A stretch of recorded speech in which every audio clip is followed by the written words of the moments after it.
If you haven't been living under a rock for the past few months, you probably know that the relationship between Max Verstappen and Sergio Perez is pretty rough. After all those races where they both tried going against each other, it's no surprise that tensions are rising inside the Red Bull F1 team. But now, a new problem has arrived for them. And this problem is Daniel Ricciardo getting the third driver's seat at Red Bull after being sacked from McLaren. And now that a new reason to be upset is here, things are going to get spicy inside the Austrian team.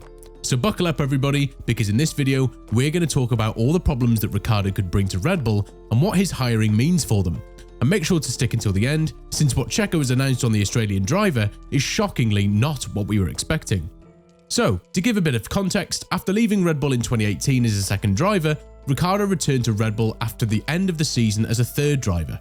That was a great move, wasn't it? Well, even though we already know that he's not getting a full-time seat next season, the fact that he's made his comeback to the team is already something huge, both in a positive and a negative way.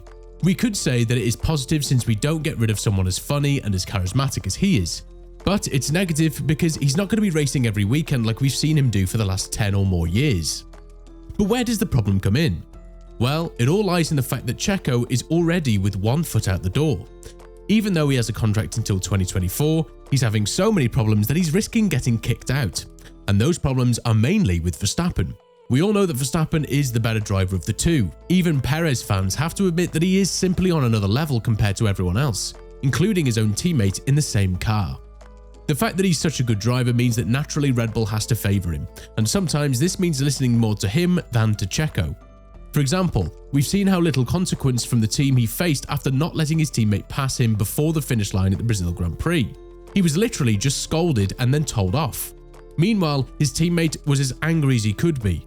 He took this even more like a way to show who really is the best driver of the two. And part of that was also because Max didn't really give much explanation to his actions. Of course, it's rumoured that he did all of this because Checo allegedly crashed on purpose in Monaco Q3. But that's another story, and we've already made a video about that. And the same was true once again in Abu Dhabi, when Max didn't want to give his slipstream to his teammate to help him out in qualifying, and won the race thanks to his amazing move.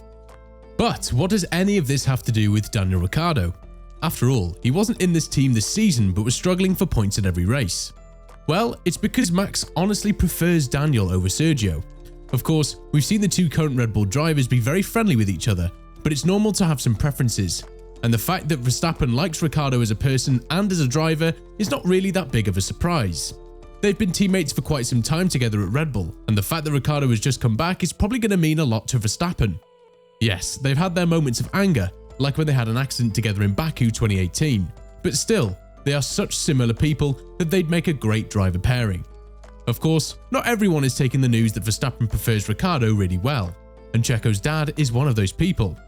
During a recent interview, he defended his son, stating, "Verstappen feels Sergio being on his back. He has never had a teammate like this one. Checo wins all the races that Max can't win, which are the really hard ones." Of course, he is a bit biased since he's talking about his son, so his honour also comes into play, but still, it's pretty clear what he means. Checo is obviously a really good driver, winning some races this season that were really deserved when Max made a mistake or when he was simply the fastest on track, like in Singapore. But it would be wrong to say that Verstappen had never felt pressure on his back by a teammate.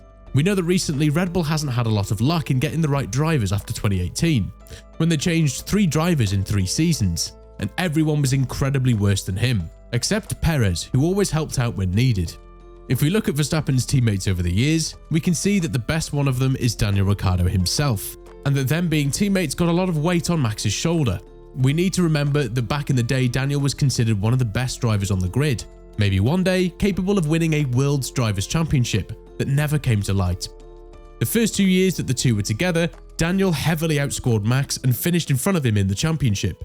All the while Verstappen was trying to get used to a car that he'd never driven before. The only year that the two were together and that Max managed to perform better than Ricciardo was in 2018, when the Australian was having a lot of issues with the car, managing 2 wins, but a lot of retirements which put him behind the young Dutchman in the championship. These two together would be a great combination though, finally giving us the good old Daniel Ricciardo on the top step of the podium while making Max happy. But not everyone would be okay with this new driver pairing.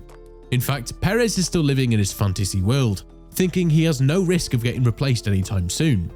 He has declared that he's happy for Daniel's return in the team, and that he thinks he could be really good for marketing and show runs, So he looks like he's pretty sure that he's going to keep his seat, and we can't blame him. He already has a long contract until 2024, which Red Bull is probably disappointed in doing right now after all the drama between its drivers, and he's almost no way of getting kicked out. And even if he did get kicked out to give Daniel a second chance after he betrayed the team in 2018, he would surely find another team willing to take him.